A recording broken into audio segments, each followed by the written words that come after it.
Hi hello welcome to current news.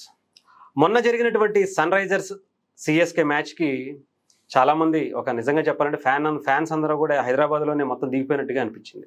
అయితే అక్కడ జరిగినటువంటి ఒక విచిత్ర సంఘటన బ్లాక్ మ్యాజిక్తో సన్ రైజర్స్ అంటే ఫ్యాన్స్ చేసినటువంటి ఆ బ్లాక్ మ్యాజిక్తో చెన్నై టీం ఓడిపోయింది అనేటువంటిది సోషల్ మీడియాలో వైరల్ అవుతుంది. దీని మీద టీం కూడా దాని మీద స్పందించాల్సినటువంటి పరిస్థితి వచ్చింది.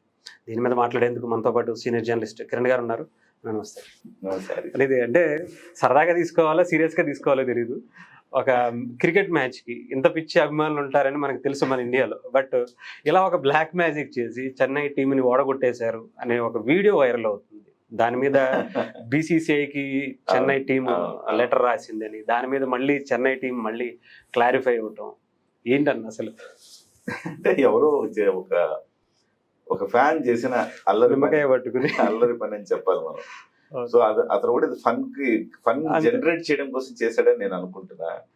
విచిత్రం ఏంటంటే అతను నిమ్మకాయ పట్టి ఇట్లా మొత్తం పూజ చేస్తున్నట్టుగా ఏదో చేస్తున్న అంతరాలు చదువుతున్నట్టుగా ఉంటే అప్పుడు ఇలా అన్నాడు, అక్కడ వికెట్ పడింది. సహజంగా మీరు చూడండి, చాలా సందర్భాలు మన ఫ్రెండ్స్ తో కూడా మనం ఏదో సందర్భంలో సరదాగా అంటుంటాం, ఇప్పుడు వికెట్ పడితే చూడు ఈ ఓవర్లో వికెట్ పడితే చూడన్నాం అనుకోండి. నిజంగా పడితే అది యాదృచ్ఛికం అదంతా. సో ఇది కూడా ఒక యాదృచ్ఛికం. మంత్రాలకు చింతకాయలు రాలుతాయా లేకపోతే నిమ్మకాయల చేతబడికి వికెట్లు పడతాయా? అదంతా కూడా చాలా కామెడీగా ఉంటుంది మనం దాని గురించి మాట్లాడితే కూడా. కానీ ఇది బట్ సంకల్పం అనేది ఉంటుంది కదా, సంకల్పానికి బలం ఉంటుంది. సన్ రైజర్స్ ఒక సంకల్పానికి బలం ఉంటుంది. ఆ సంకల్పం ఎక్కువగా చేయటం వల్ల మనం అంటూ ఉంటాం కదా, అంటే మనం మంచిగా ఆలోచించాలి, పాజిటివ్గా ఆలోచించాలి అని అంటుంటాం కదా. సంకల్పం సన్ రైజర్స్ బహుశా సంకల్పం ఎక్కువ మంది సంకల్పం చేసుకున్నారు. ఎందుకంటే సిఎస్కేతో ఆడుతున్నాము, ఈసారి గెలవాలనే సంకల్పం ఎక్కువ మంది చేసుకున్నారు. సంకల్పం చాలా బలమైంది.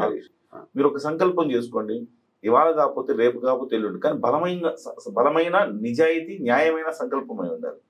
అలా మీరు సంకల్పం చేసుకుంటే డెఫినెట్ గా ఒక రోజుకి మిమ్మల్ని ఆ విజయం వరిస్తుంది, మీరు అనుకున్నది సాధించగలుగుతారు. సంకల్ప బలం అంటారు కదా, అలాంటివి ఉంటాయి తప్ప ఇట్లాంటి మంత్రాలు చేస్తేనో లేకపోతే ఇంకోటో వికెట్లు పడ్డము గెలవడము అనేది అది అసహజ పరిణామం. ఇలాంటివన్నీ జరగవు. కాకపోతే విచిత్రం ఏంటంటే దాన్ని అక్కడ వరకు ఏదో ఫన్ గా క్రియేట్ చేస్తే సరిపోయేది. అట్లా దాన్ని చివరికి సిఎస్కే యాజమాన్యం సీరియస్ గా తీసుకుంది, బీసీసీఐకి లేఖ రాసింది. అతను అట్లా నిమ్మకాయతో చేతబడి చేయడం కారణంగానే మేము ఓడిపోయాము ఆ మ్యాచ్ లో అని చెప్పేసి ఫిర్యాదు చేస్తే దాని మీద బీసీసీ చర్యలకు ఉపక్రమిస్తుంది అని చెప్పి కూడా ఒక ఫేక్ లెటర్ సృష్టించడం కూడా దీనికి నెక్స్ట్ లెవెల్ అని చెప్పాలి. ఆ నెక్స్ట్ లెవెల్ సృష్టించిన తర్వాత చివరికి సన్ రైజర్స్ కూడా వివరణ ఇవ్వాల్సిన పరిస్థితి. మేము అలాంటిది రాయలేదు, ఆ లేఖ మేము రాయలేదు అని చెప్పి సిఎస్కే చెప్పాల్సి వచ్చిందంటే సోషల్ మీడియా చూడండి ఎంత బలంగా ఉందో. ఎవడో ఒకడు ఆ స్టేడియంలో కూర్చొని చేసిన ఒక అల్లరి పని ఇవాళ యాజమాన్యాలు స్పందించే స్థాయికి వచ్చేసింది. అంటే సోషల్ మీడియా బలాన్ని తెలియజేస్తుంది. ఎంత వైరల్ అయింది అది. వైరల్ అయ్యి మనం చూసాం, అందరం చూసాం, వైరల్ అయిపోయి టక షేర్లు వెళ్ళిపోతున్నాయి. ఇది చాలా డేంజరస్ కూడా. సోషల్ మీడియా ఇంత వేగంగా విస్తరించడం ఒక రకంగా డేంజరస్. సో ఇదేదో ఫన్ కాబట్టి సరిపోయింది. అట్లా కాకుండా నిజంగా ఫన్ కాకుండా ఫన్ కోసంగా ఏదో అబద్ధాన్ని సృష్టించారనుకోండి, చాలా అవన్నీ కూడా కొంచెం డ్యామేజ్ జరిగే అవకాశం ఉంటుంది. కాబట్టి ఇలాంటి ఎవరైనా చేసేటప్పుడు కూడా ఏదో ఫన్ గా చేస్తే ఇలాంటివి అయితే ఇబ్బంది లేదు అనుకోండి. సన్ రైజర్స్ ఓడిపోయిందా, గెలిచిందా, లేకపోతే సిఎస్ ఓడిపోయిందా అనేది ప్రాబ్లం లేదు. ఇలాంటి గబుక్కున అభూత కల్పనలు సృష్టిస్తే డేంజర్ అవుద్ది. అది పోలీస్ కేసులు కూడా అవుతాయి. జాగ్రత్తగా ఉండాలి. బట్ ఇది మాత్రం చాలా సరదాగా తీసుకోవాలి. ఆ రోజు వాస్తవానికి సన్ రైజర్స్ గెలవాల్సిన మ్యాచ్. ఎందుకంటే స్కోర్ తక్కువ ఉంది, డెఫినెట్ గా సిఎస్కే గెలుస్తుందని అనుకున్నారంతా. కానీ సిఎస్కే గెలవలేదు, ఓడిపోయింది అనమాట ఆ మ్యాచ్ లో. ఎస్పెషల్లీ దుబే లాంటి బ్యాటర్లు, చాలా మంచి బ్యాటర్లు కూడా తక్కువ స్కోర్కే క్రమం తప్పకుండా వికెట్లు పడ్డంతో చెన్నై ఓడిపోవాల్సి వచ్చింది. సన్ రైజర్స్ మొదట్లో బౌలర్లు చాలా వీక్ అనుకున్నాము. అలాంటి బౌలర్లు విజయాన్ని తీసుకొచ్చి పెట్టారు. సో కొత్తగా వచ్చిన ఇద్దరు ఎరుపు తీగల లాంటి బౌలర్లు, ఫాస్ట్ బౌలర్లు ఇవాళ అద్భుతంగా బౌలింగ్ చేస్తూ సన్ రైజర్స్ ని ఒక గెలుపు దిశలో తీసుకెళ్తా ఉన్నారు. ఇది ఒక రకంగా పాజిటివ్ సైడ్. సరే, ఈ చిల్లర అల్లరి పనులు పక్కన పెడితే సన్ రైజర్స్ వరుసగా మళ్ళీ ఇప్పుడు వాళ్ళ 3-3తో 4వ స్థానంలో, పట్టికలో 4వ స్థానంలో ఉంది. సో ఎవరు అనుకోలేదు, బౌలింగ్ చాలా వీక్ గా ఉంది, సన్ రైజర్స్ ఇంకా అయిపోయింది, ఈ సీజన్ కూడా పోయినట్టే అనుకున్నారు. ఒకవైపు బ్యాటింగ్ లో అప్పుడప్పుడు విఫలమవుతున్న బౌలింగ్ ద్వారా కూడా విజయాలు సాధించారు. మీకు గుర్తుండే ఉంటది గతంలో కొన్ని సీజన్స్ లో 136, 140 స్కోర్లను కూడా సన్ రైజర్స్ కాపాడుకోగలిగారు. ఆ రోజు కొంచెం మంచి బౌలింగ్ స్క్వాడ్ ఉంది ఆ రోజు. సో ప్యాట్ కమిన్స్ కావచ్చు, భువనేశ్వర్ కావచ్చు, ఇలాంటి బౌలింగ్ స్క్వాడ్ ఉండింది ఆ రోజు.